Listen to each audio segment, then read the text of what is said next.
I am so excited to have Anneliese, feminine, not feminist, on my podcast.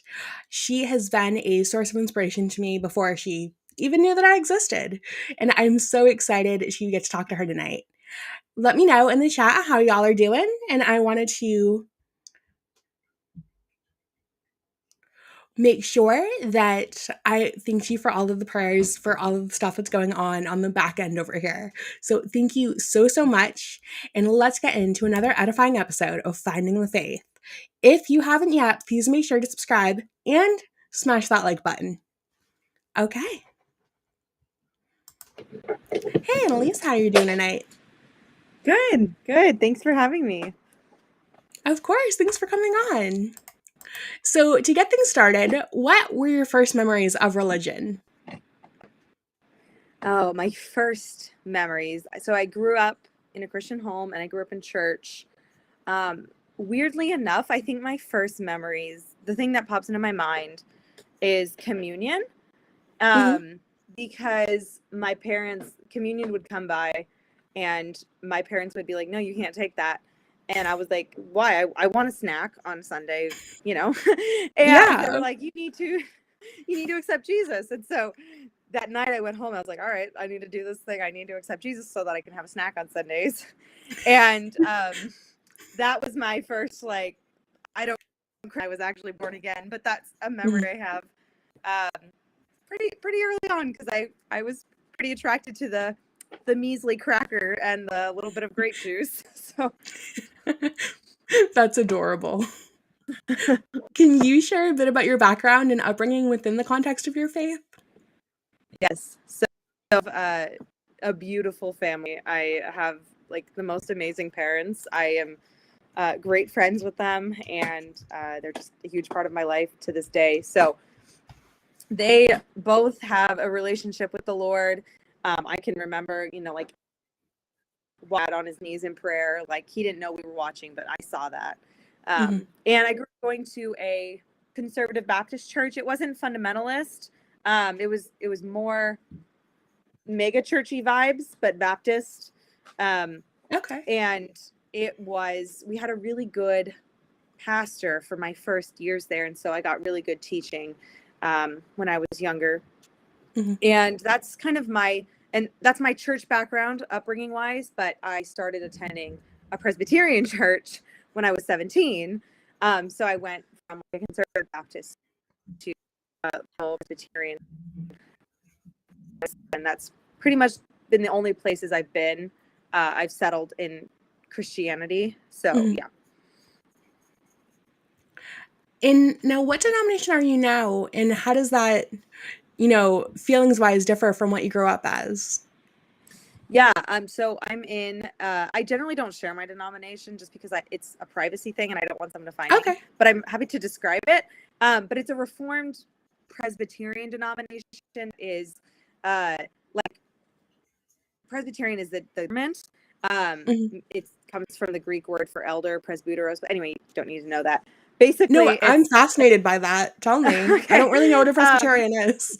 Yeah, no, so here's the thing. There's conservative and there's liberal Presbyterian. So I kind of have to clarify because there are Presbyterian churches they don't hold to base resurrection, and they're doing that's not the denomination. And my denomination came out of the liberalism of the 1920s and the 1930s and said, no, we affirm these historical Christian doctrines. And then other features of Presbyterian churches that are very different from baptism from Baptist churches is that we baptize infants. So my son was baptized, but we don't have a Catholic view of it. We also see the Lord's Supper as being a sacrament and being Jesus' true body and blood in a spiritual sense, but still different, not in a substantiation sense.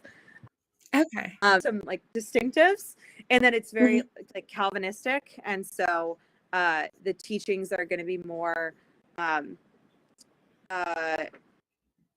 sovereignty of God, predestination, more of an emphasis on that.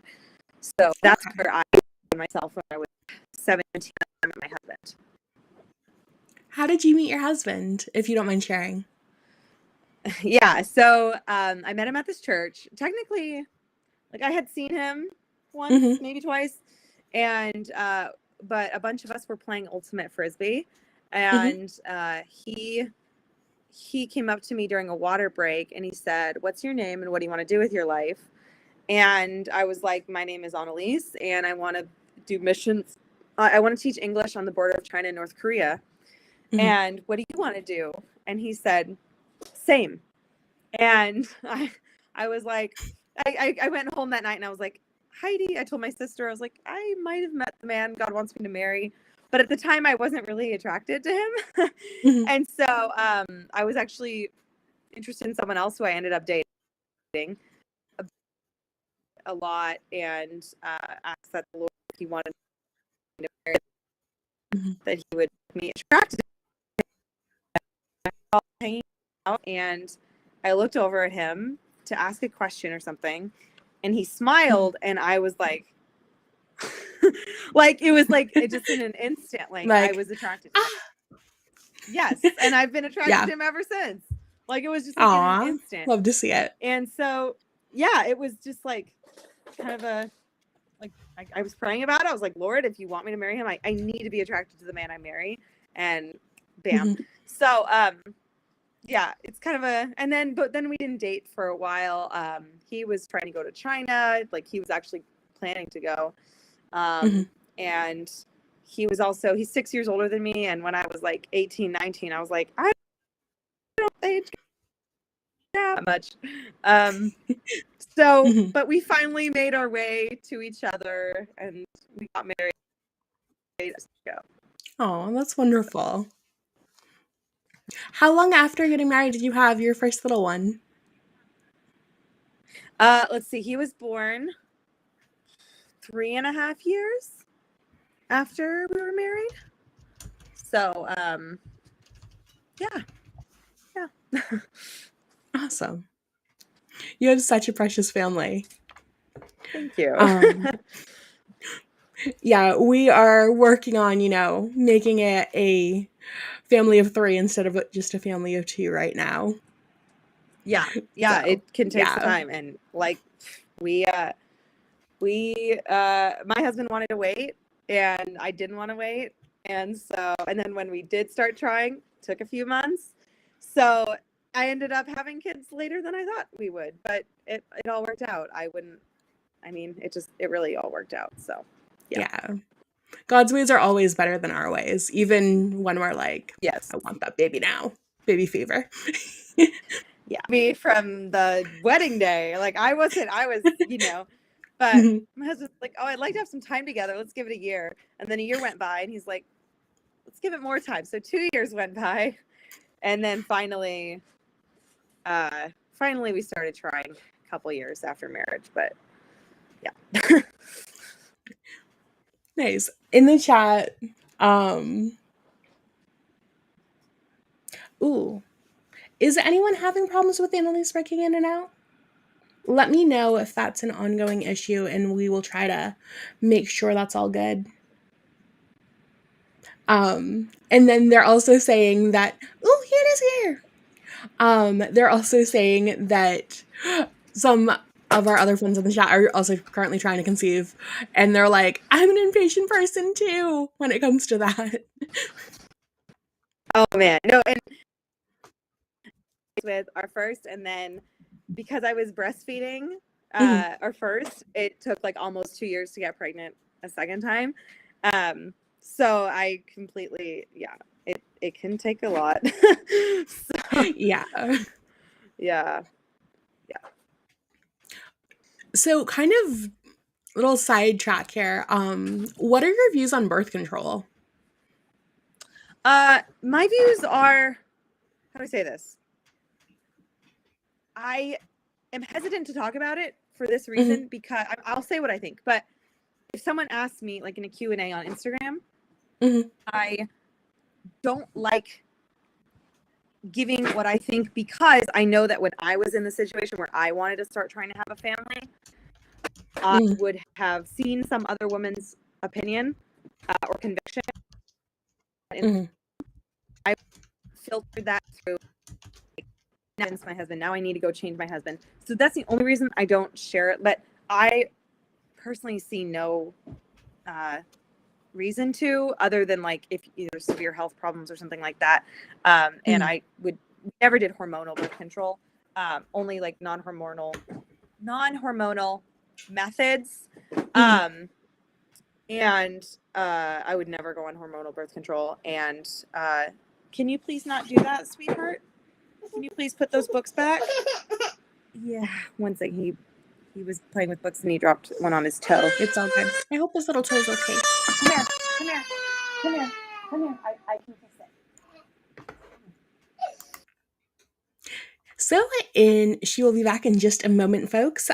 But yes, to talk about it a little bit more, I definitely am against, birth control. I know that getting off of it myself has been a little bit of a struggle, but it's so much better for our bodies when we don't interfere with them in that way. Exactly. Susie Q in the chat says just the history of birth control too. It's like from such an evil place. I'm here again. Is your little toe okay, bud? Is he okay? He needed some kisses. Yeah. So yeah, I need kisses too when I drop never, stuff on my toe. Yeah, no, it's awful. I never liked the idea of preventing because I knew going into marriage that like not everyone just gets pregnant right away. And so I was like, why are we preventing? We don't even know if I can get pregnant. Like, it makes sense to me.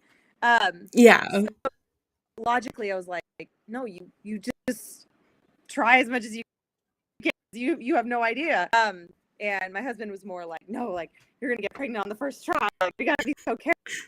And so like it's kind of had to work out. And once we reached the point where like our marriage has had turbulent times. So every time there was like instability, it was like, I don't want to bring a kid into this. But yeah, we figured it out. Yeah. And he is very, very cute proof of that. Yes. He's a sweetheart.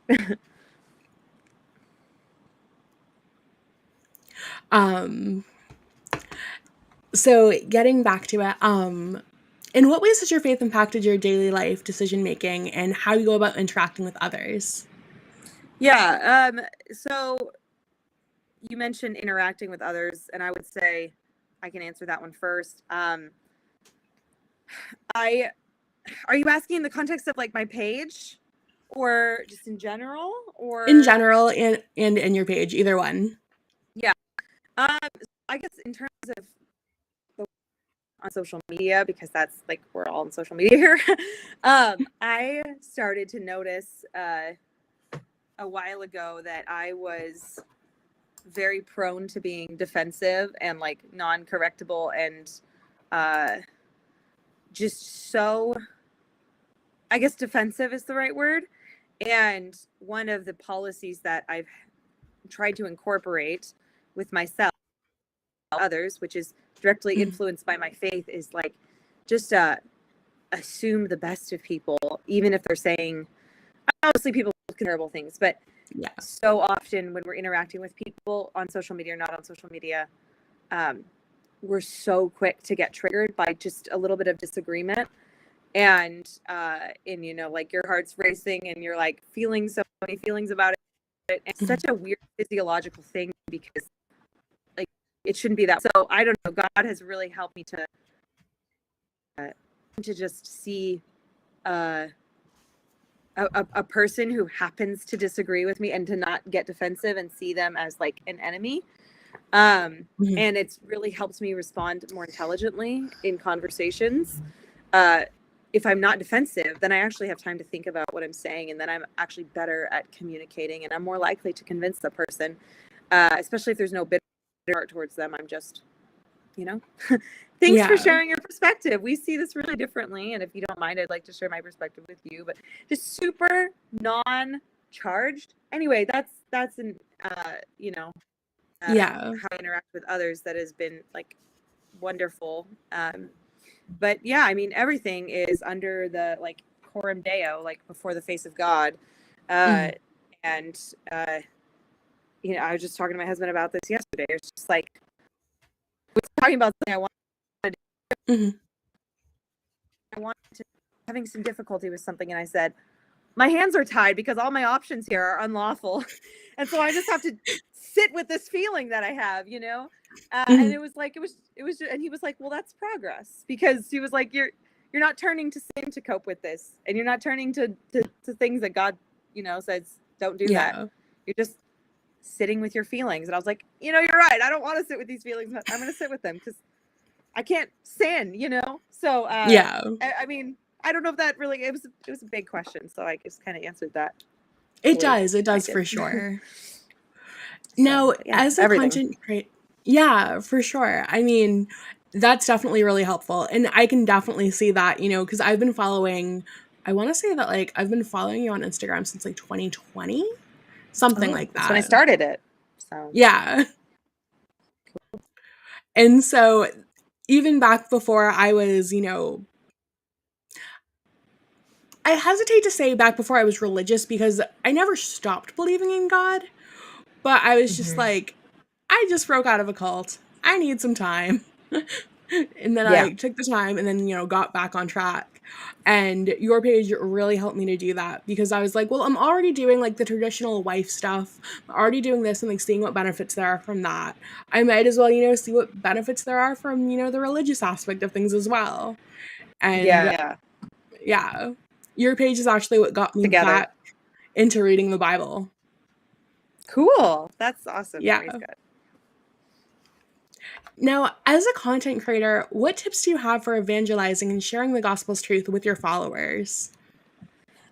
So I, I mean, my DMs are, I make it a policy to respond to DM unless it's, a scammer, something Mhm. horrible. Like, Yeah. and a lot of opportunity in the DMs. Like, if someone's like, could you talk more about like, how do you do this? And I'm like, well, like, I can't do this. Like I see that I'm a Christian. So from a Christian perspective here, like this isn't something I can just do. I need the Holy Spirit. And a lot of times I am talking to already Christians, but sometimes I'm not. Mhm. And so I would say the DMs are probably the best place for me to interact with people and share the gospel. Mhm. And then it'll be in my post. I mean, everything is like I breathe Christian air. So even if my Mhm. post doesn't say anything explicit, uh, it's like assumed, yeah, you can't do any of this like without the power of the Holy Spirit. Yeah. But then I realized I was like, I probably should people. So I did a post on what is the gospel, and I pinned that on my page, so now people can okay, because Yeah. I attract like a lot of different, a lot. And I think maybe some people think like more new age because I'm well, sometimes I dress kind of hippie-ish and I talk about like Mhm. masculine, feminine dynamics. So maybe people think that I'm like a polarity person or whatever. Mhm. So I was like, I should clarify this. So, uh, but I would say the DMs are probably the best place to just talk to people. I don't like my comment sections are just like not fun for me in the same way that like Mhm. DMs are really, really fruitful. Yeah. Yeah. I can definitely relate to that. Yeah. Now, in ensuring that you're not in an echo chamber, how do you handle individuals of different religions or no religion gathering in kind of as part of your online community that kind of like flock to you and such? I want them to be there. Like I have people that will insult me or whatever. I don't block them.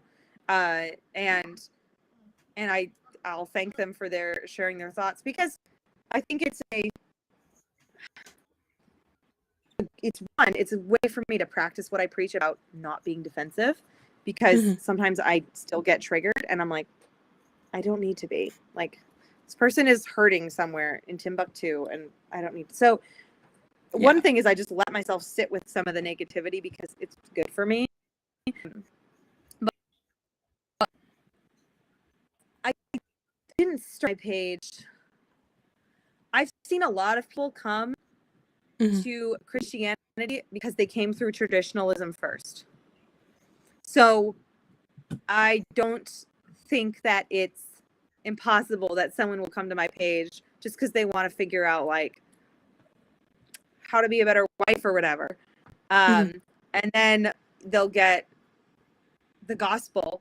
Like that's very likely to happen. Lots of people come to Christianity because they realize, I like traditional gender roles. Well, where does it come from? Are they just this arbitrary thing that works, or does it come from a source? And then they're on their way to either becoming a Christian or rejecting it.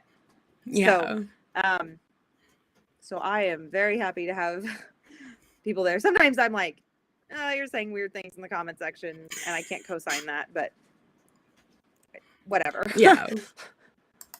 I think most people, at least, the social media, like well-read social media people understand that your comments aren't a reflection of you. No, I mean, they're not. Yeah.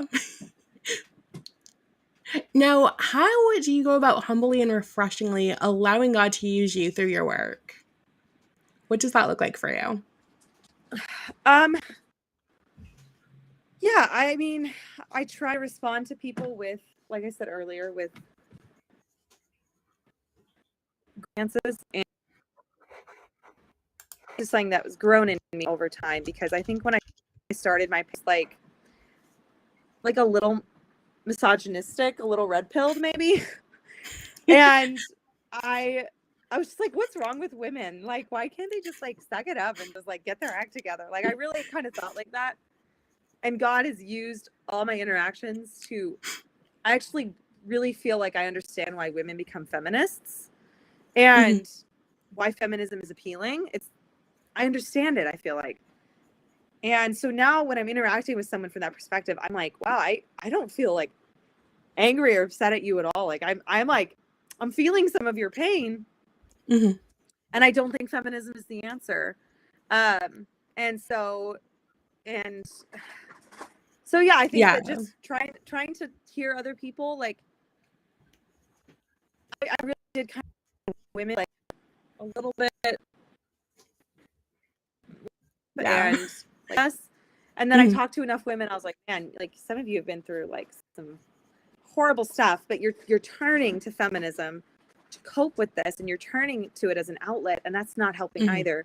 But like we're on the same page, like in terms of we want men and women to interact in a way that is like honoring and cherishing and respectful and beautiful.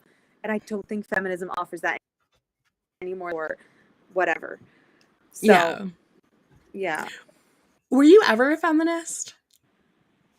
Did you ever No, have like a little era?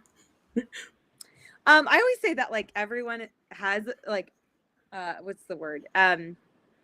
Everyone has imbibed like philosophical assumptions of feminism because we live in a feminist culture. However, I remember being in like 8th grade and saying, I would not have like wouldn't have heard. And I just remember saying that in like 8th grade.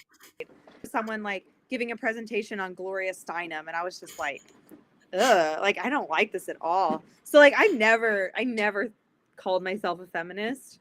Like the closest I've never come close to calling myself a feminist. I've acted like a feminist, like in rebellion and sin. So different, but I've never called myself one. Yeah. One of my friends in the chat says, I'm a 1950s feminist. Oh, 19. That way, I mean, that was still pretty sexual revolution kind of. I mean, not quite, but they were pretty radical even in the 1950s. Yeah, especially when you see like all of the different threads that like bled out from there. Is there any wave of feminism that you believe had any benefit?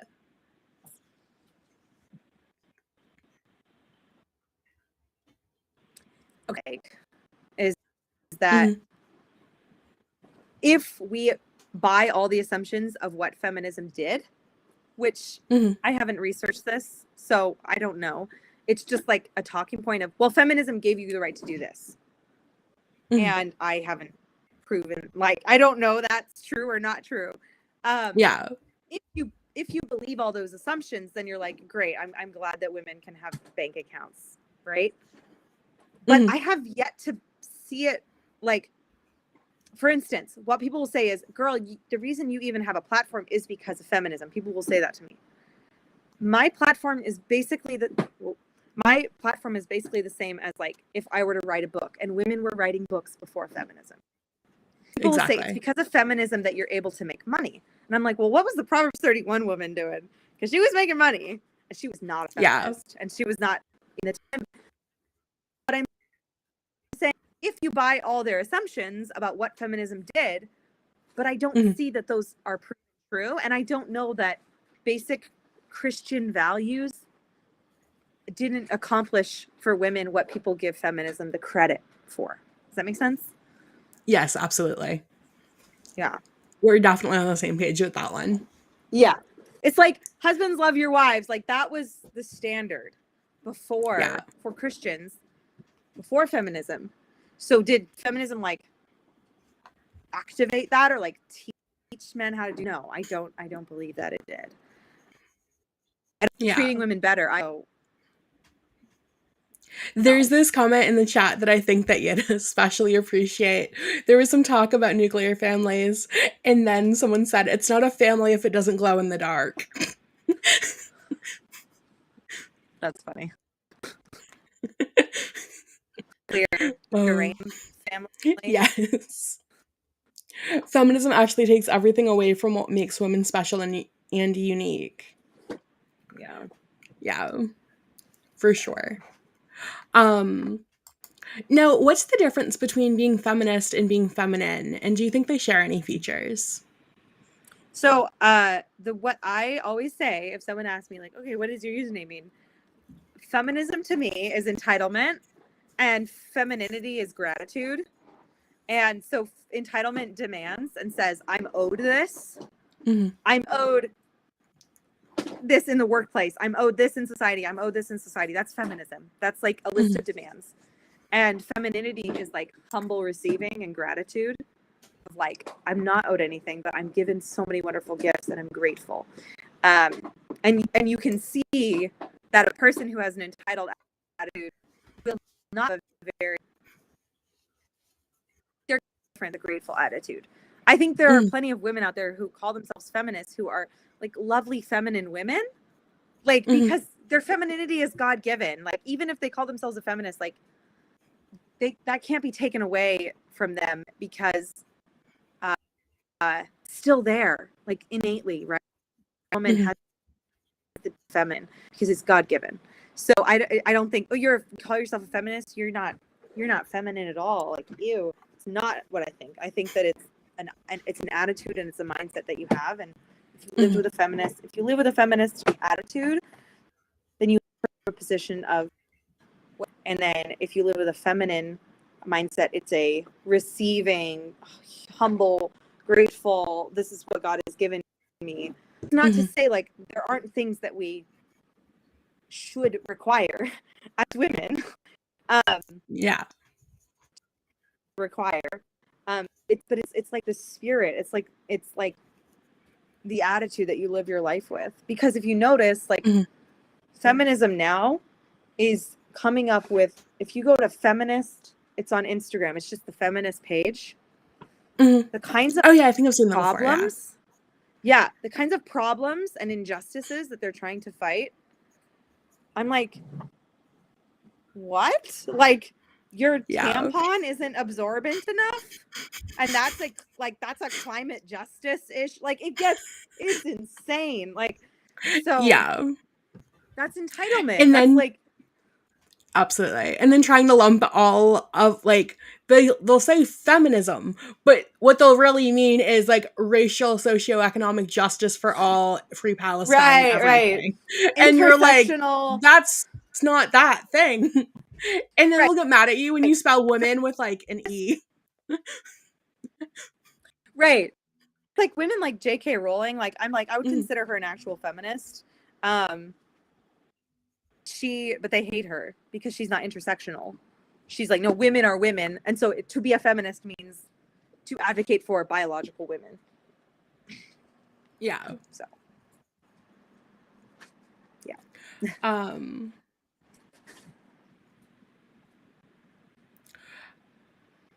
Now, when it comes to, we have a comment in the chat that says, but I think saying that it's just an attitude is dangerous when it comes to like being feminine. And that's exactly what many LGBTQIA LMNOP would say. Yeah. Well, I'm not saying that that's the extent of it. Mm, It's my shorthand way of femininity feminism demands. mm, What does that look like? It looks like receive all that God has made you, right? And not demanding to be someone else. Like I receive my feminine desires and my feminine like curves and my feminine way of like talking to others rather than demanding mm, that uh like rather than charging God with wrong that, you know, I was born in the wrong body or something like that. So like, yes, it's more than that attitude. It's a lifestyle to be feminine. And it's not saying I always embody very well. But I think it just mm, starts with like your posture of heart towards if you're like, there's a quote my friend says, she says, femininity is the essence of what a woman is when she's not at war with being a woman. And I think I that love sums it that up. so Like, much. what's your posture of Yeah. heart towards being a woman? Like, you surrendered to being a woman Mm, because like begins with like accepting that I'm not a man and that is good and that it's mm. glorious to be a woman. So I would agree with this comment. Like, yeah, if you stop at it, it's just an attitude. Like we can all be feminine. Then it falls short. That makes sense. Now, I, because of my platform, I have some, I get a lot of people in my DMs as well. And one of the things that I hear a lot uh, from younger women is that they think that being, leaning into femininity requires being some form of high maintenance, being that girly girl and doing all of Yes. the things. What do Yes. you think about that? Um, no, I don't think it requires being high maintenance. Said, I think in my own personal femininity journey, I actually have Mm, become more high. I'm still very low maintenance. Like I'm not wearing makeup. I just jumped in the shower and you know my hair is yeah, whatever. But your I hair looks think what cute. it is that thanks. Yeah. I um as I've embraced being a woman and being Mm, feminine, I've been okay like with myself having like silly little desires. Like I mm, just want to get my nails done or like whatever. And so I think women can be afraid of being that person. Like if I'm feminine, like I'm gonna be high maintenance and I'm gonna be a girly girl and I'm saying maybe if you do embrace your femininity, you'll find yourself like enjoying all these like little simple things in life that you told yourself like you shouldn't enjoy before. absolutely. But then you'll find your little spot. And I'm still finding my little spot. Like I just started wearing Mm, makeup about a year ago again after not wearing it. I really don't enjoy wearing it sometimes. I yeah. got my nails done for like the second time in my life, like last year. And I was like, I actually hate having like acrylics. And Yeah. um, but I I tried it taught myself out. how to do And like all the nail tech stuff and yeah. yeah. So I don't think like being low maintenance is a badge of honor. And I don't think being high maintenance is a bad thing. But if you give yourself permission to like have silly little feminine desires, you might find like you'll find your sweet spot. That's what I Exactly. think. It's And maybe definitely it's about not learning to nails, but embrace the simple pleasures. it is. And like as long as you're staying within like financial wisdom and Yeah, for sure. have fun, girl. Like I'm not when I was more masculine, I was Mhm. very like when my husband and I started dating, uh don't bring me flowers. Which now that I'm like so much more healed with my relationship with my femininity, I'm like, I would love flowers. Flowers are beautiful. But at the time it was just like anything that like came across like too much. Mhm. That was and so no, I'm like, whatever. If it probably won't land on an obnoxious high maintenance thing if you're just trying to figure out your own groove. Yeah, it's really funny that you say that thing about not bringing you flowers because of the fact that I actually told my husband when we first started dating not to bring me flowers because I would get so sad when they died and I wasn't good at like doing all of the flower tending aspects of them. So they would Right. like die way too quickly. And then I would feel super guilty that I hadn't nurtured them enough. And then I would also feel like he was Oh, wasting his money because of the fact that they had died so quickly. And so it just got me into like this cycle of guilt when I should have just enjoyed them for what they were, what it was a token of, and everything. yeah, exactly. Yeah. Yeah, I mean, totally. Like, things can be useless and temporary and still be good and worthwhile. And I was kind of a Yeah. utilitarian. Like, I was like, well, if you're gonna get me something, it needs to have a purpose. Like, that's a very masculine way of thinking. That was Mm-hmm. not very feminine. Like, even my ring, like, I want to get like a different ring, like, because my ring was all about utility and Mm-hmm. function. And now that I'm more feminine, I'm like, I want like something really pretty. Like, so is that Yeah. high maintenance?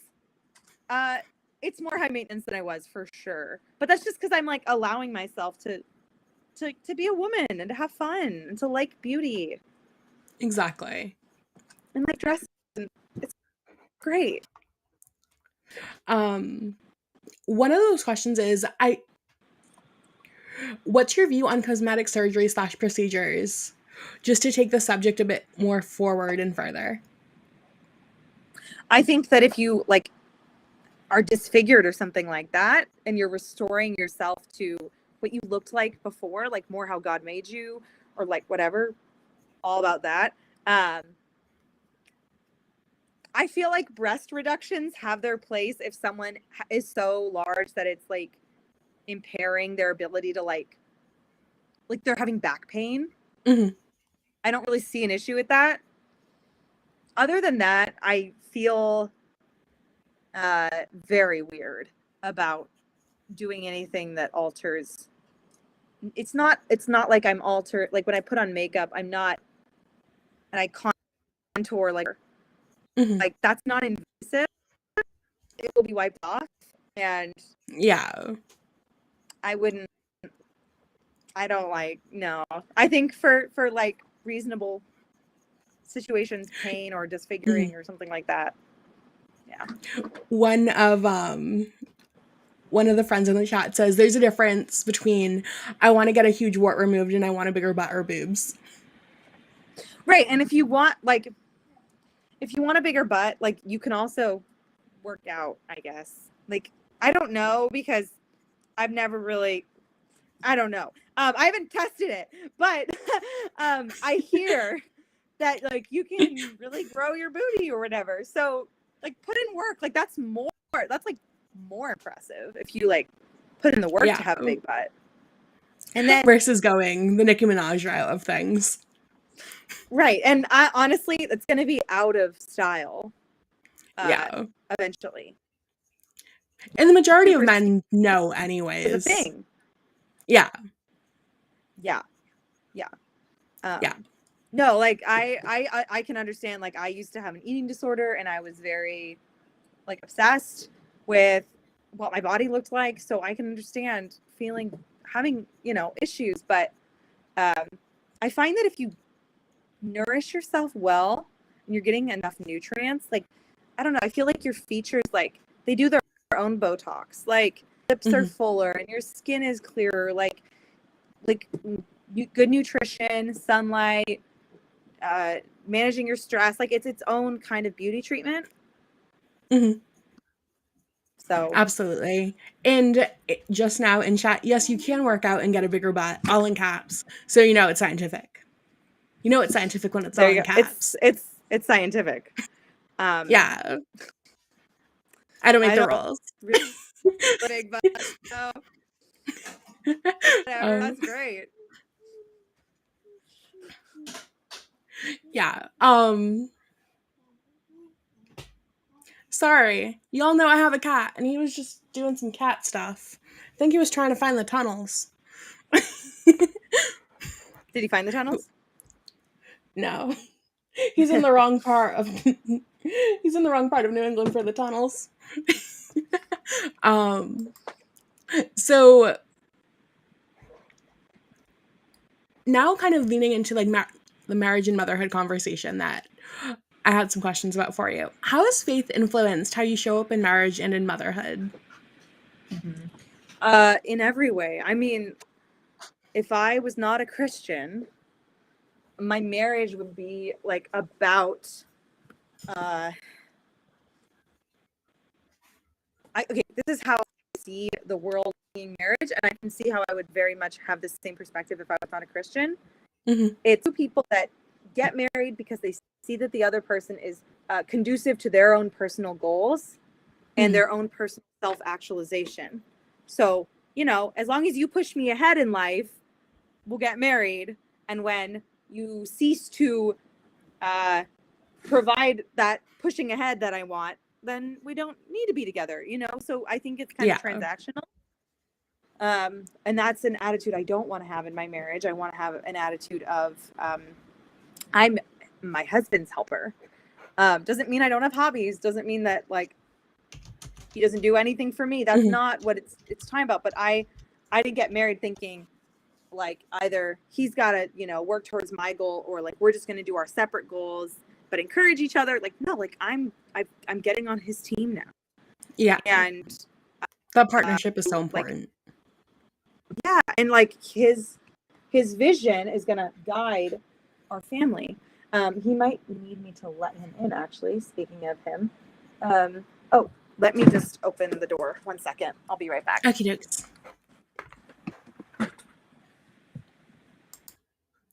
Now is a great time for me to tell you about one of my favorite things. Do you want a delicious brew that shares your values too? Look no further than North Arrow Coffee. North Arrow Coffee is a pro-life, veteran-owned business that I am proud to have as a sponsor. Not only do they have a delicious, superior product, they also pledge to donate at least 15% of their sales to organizations that support and advocate for the preborn, help families facing crisis pregnancies, and offer healing to those who have been affected by abortion in a gospel-centered way. Order North Arrow Coffee today. You can do so by going to northarrowcoffee.co, and when you use code Freda, F-R-E-D-A, you'll save 10% off your first order. And I have some exciting news. I'm not exactly supposed to share it quite yet, but North Arrow Coffee is going to be expanding, and they do hope to expand to Canada for my Canadian audience. You good? I'm back. My husband just got just wanted to make sure. So speaking of that, what did it mean to you to be led spiritually, and when you first versus when you first got married versus, you know, compared to what that looks like now? Because I saw you posted about it on Instagram and I was thoroughly obsessed. Yeah. I was like, yes, girl, Yeah. preach. Can you charge this? I don't know. So I'll talk about that. I had the idea of, and I think a lot of women have this idea, that being led spiritually is my husband is like Mr. Theologian, or he's thank you. Uh-oh. Here we go. Are we back? Okay, sweet. Yep, they we're have back. this idea that like he's Mr. Theologian, like he's super spiritual.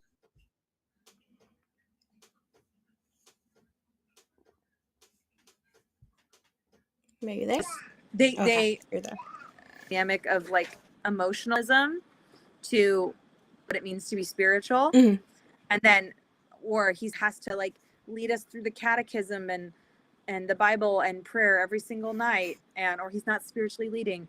And I guess I didn't really think that when I got married. Like I didn't think like I didn't have a specific like he has to do X, Y, and Z. But I guess I thought maybe more along that typical line of thinking of like being led is a lot more like emotional. And now I just see spiritual leadership as like taking accountability for your actions. It's not that it's not leading the family in prayer and Bible reading, but it's also taking accountability for your actions. It's also like willing to say, I'm sorry, I was wrong. It's being willing to, like, it's what you are supposed to do, even if it's not comfortable. And I think that Yeah. miss those other parts because they're looking like a hyper emotional kind of sexuality, and they don't realize like he works really hard and he's really like he's kind to me and like really attentive to my needs. That's like a leadership, because that's loving your wife as Christ loves the church, which is what they're commanded to do. Absolutely.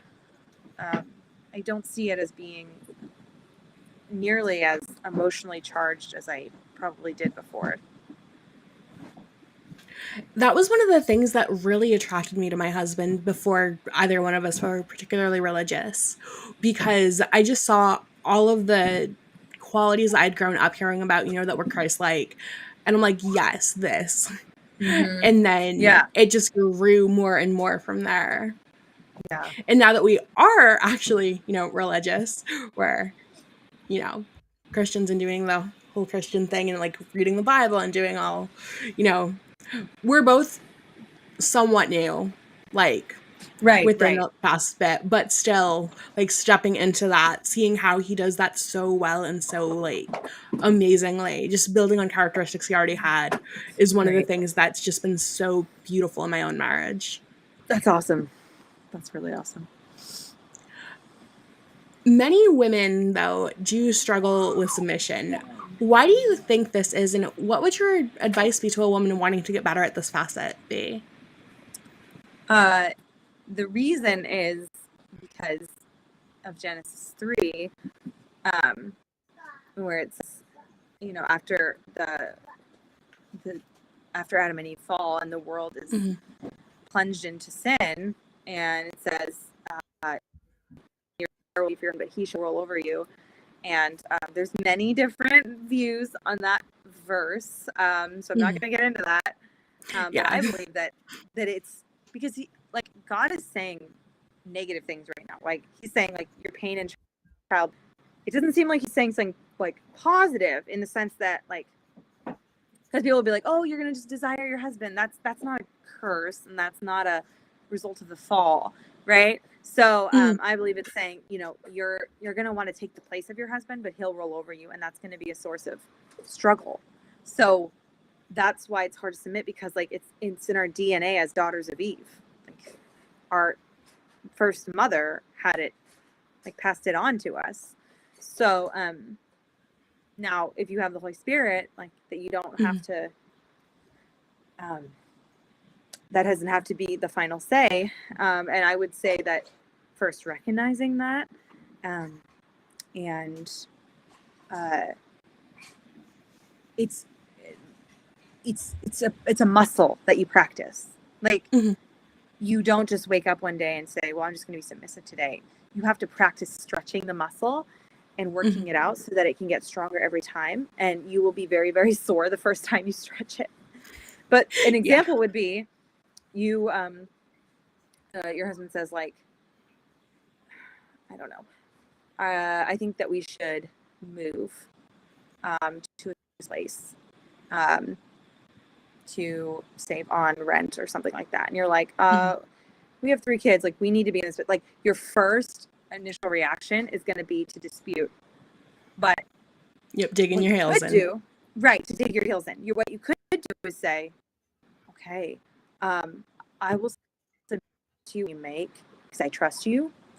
Can I share my thoughts on this?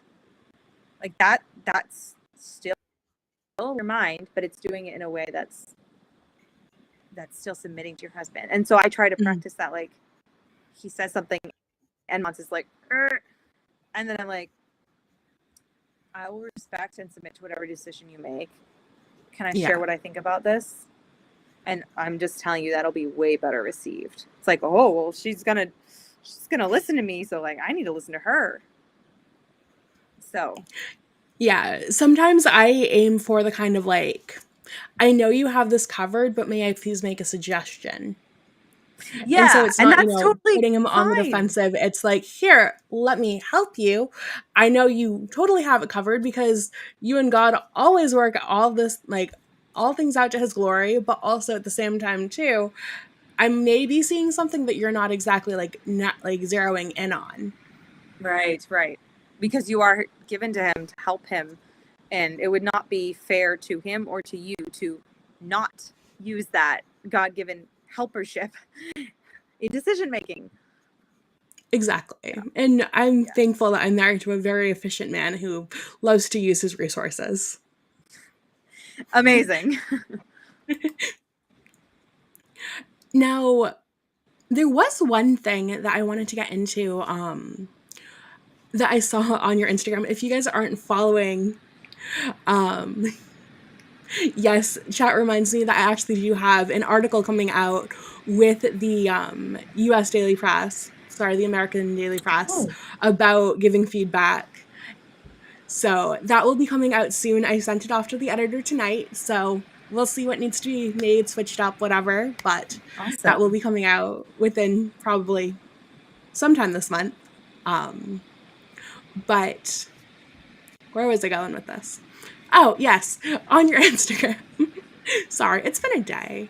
Why do you think that some people believe that singleness is spiritually superior to getting married and raising children?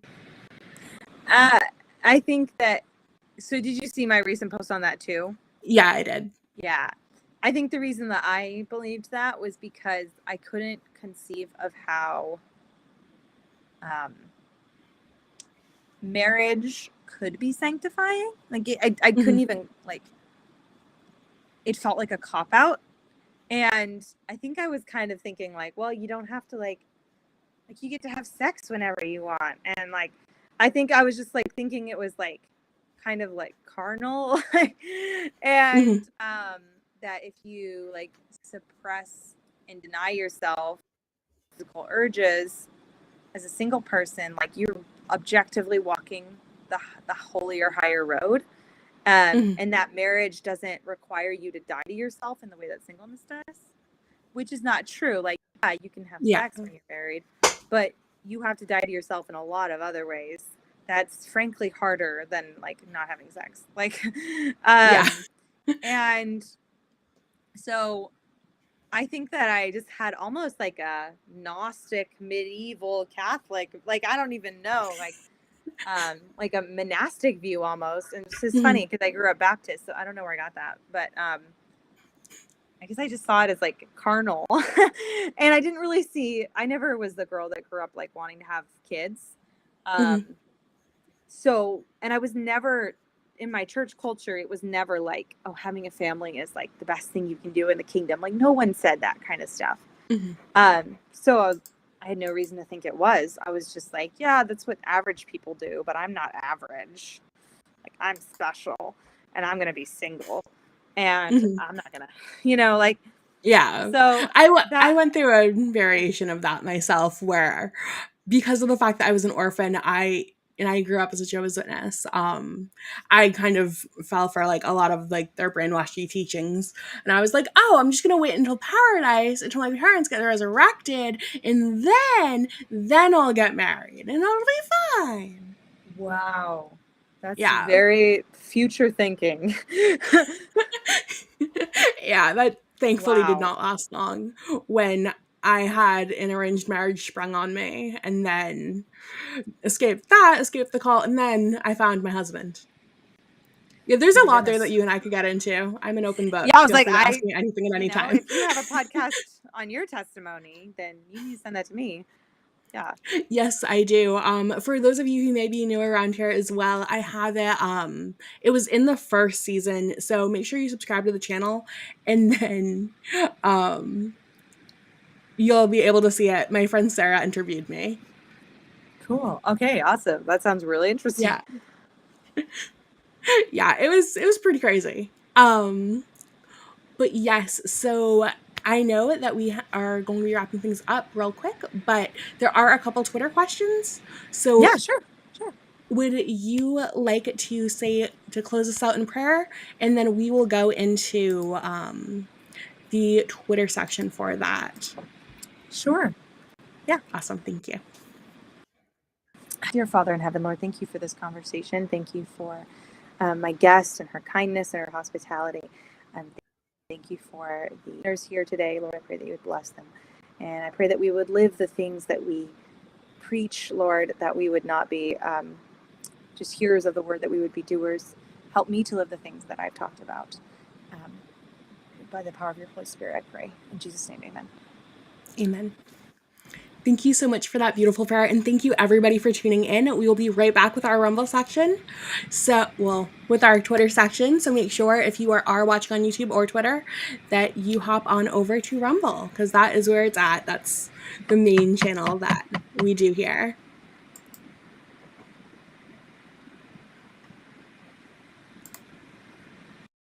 Let's check in on the app formerly known as Twitter. Okay, so here are some quick Twitter questions, and then we will wrap up for this evening. Are women more or less feminism where feminism is prevalent? Sorry, are women more or less feminine where feminism is Yes, less prevalent? feminine. Yeah. I think so. Just like based on my own experience traveling, I feel that women are, and I haven't like been all over the globe or whatever, but I think about different cultures that are in my family. For instance, like I have one brother where his wife's Navajo, and another brother where she's from South Korea. Mm-hmm. And then I've been to Indonesia and different places like that where it's just not the same, like feminist. And I just see a gentleness, I Mm-hmm. think, in women there, just like a calmer spirit, and Mm-hmm. just less striving, and just more gentleness. So I would think so, just based on what I've observed. That's really cool that you've traveled to those places. Yeah, I've been to, let's see, England, France, Scotland, Wales, Mexico, Quebec, Turkey, Malta, Korea, Indonesia. Wow, So that's amazing. And then one of the other questions this individual asked on Twitter is, where does the need to make women more like men and the negative aspects of men, like an irresponsible sex life, come from? where does From the your need to perspective? where does the need to make women more like men, and then the second Come part from? was, come And from? the yeah, in like the negative aspects of men, like an irresponsible sex life. Is he connecting the two things? Yeah, so like this is a facet of like some of the negative aspects that men can fall into, and where does the need to make women more like that come from? Oh, right. So like promiscuity. Okay. Um, that did not click for a second. Well, I mean, because equality has been defined to be sameness, Mm-hmm. and we measure, like, are you respecting me by, like, we measure respect through, are you treating me the exact same way as you treat this person, which is not Mm-hmm. really what respect is. It's not even what valuing is. But we don't understand harmony, so we settle for equality because that's our like next best thing. um Mm-hmm. so I think it comes from that, like, well, if men get to be promiscuous, women should get, now men don't get to be, like, that's, maybe it's more socially acceptable, but it's just as wrong in God's eyes. So Yes, uh absolutely. And it's thankfully, like, I have a lot of amazing, amazing guy friends. Some of who are in the chat tonight who, do great at not, falling into those temptations. right, like, um so I disagree when someone says, like, oh, it's different for men and women. It's the exact same sin in God's eyes. However, Mm-hmm. I will say that the consequences emotionally for women may be felt to a greater extent. And Mm-hmm. so, and maybe there was an understanding of that at a certain point, and then feminism was like, well, no, you're all the same, so really won't make a difference. And then women are really suffering. But neither has any, like, in God's eyes, it's all the same. Mm-hmm. So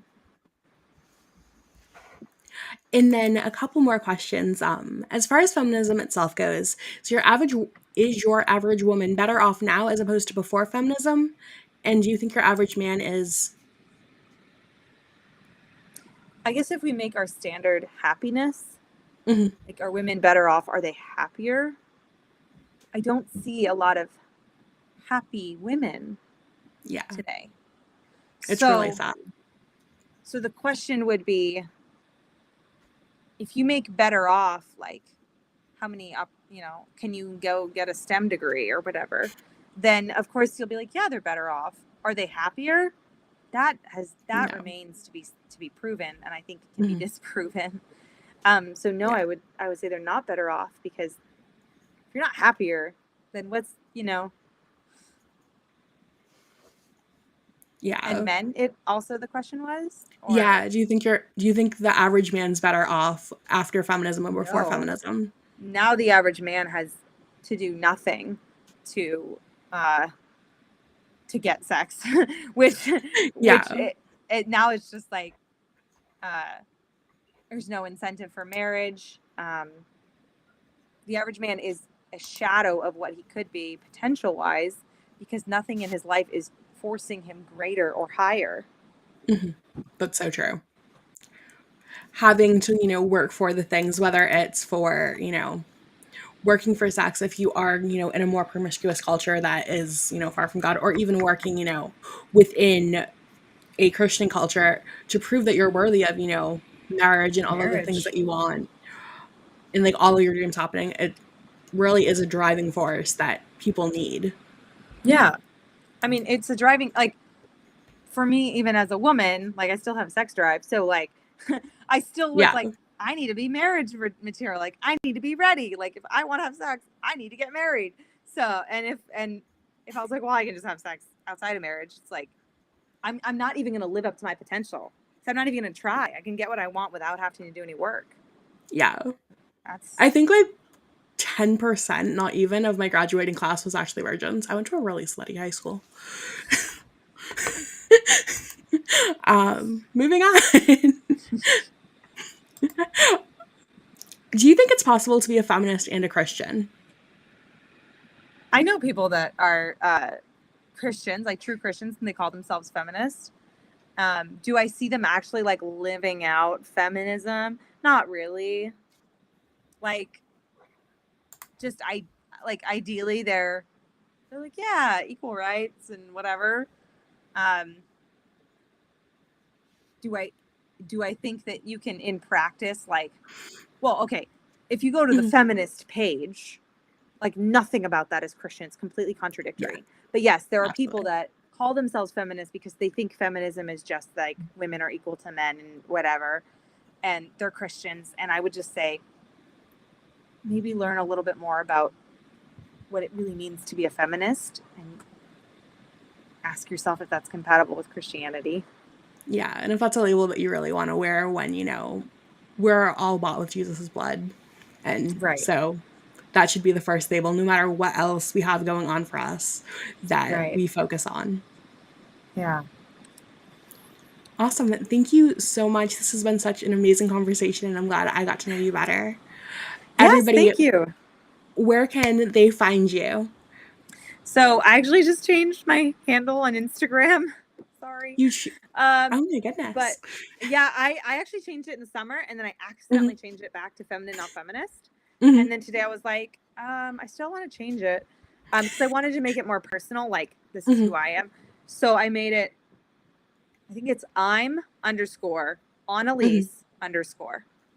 Okay. I'm underscore Anneliese underscore, because that's my name. So you can find me there, and then I'm feminine, not ist on Twitter. Awesome. Hiccups. I retweet her a little bit on Twitter. So if you are following me on Twitter, you should just be able to go and see, oh, hey, that's who she had a show with, and make sure you give her a follow because she is, I mean, she's amazing. You got to meet her here. You haven't met her already. So thank you so much for being on. Thank Thank everybody for you. watching.